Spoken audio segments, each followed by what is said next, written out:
কাজ করি যে কষ্টটা হয়ে গেছে রে আল্লাহ।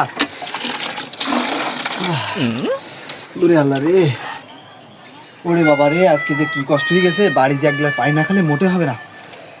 বাবা রে বাবা, জীবন একদম শেষ হয়ে গেছে রোজা থেকে।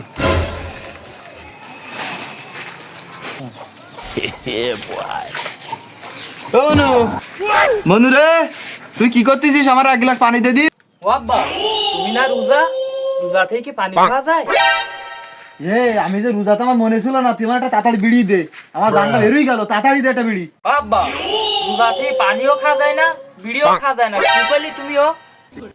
আমিও খাতিস নাই, ও খালি কিছু হয় না, আমি নীতিটা বের করতেছি। তুই শিগগির দে দিন দে প্যাকেটটা।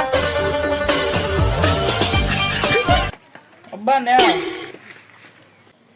আব্বা বাবা দাঁড়াও, তুমি নিজে হাতে বিড়ি খালি যদি রোজা ভেঙে যায়? তুই একদম ঠিক কথা বলেছিস। আমি নিজে হাতে খাই দি। তাই কর। নাও। ওরে আল্লাহ রে, মনটা জোড়াই দিতিস এবার, তুই যে আমার কি দিলি।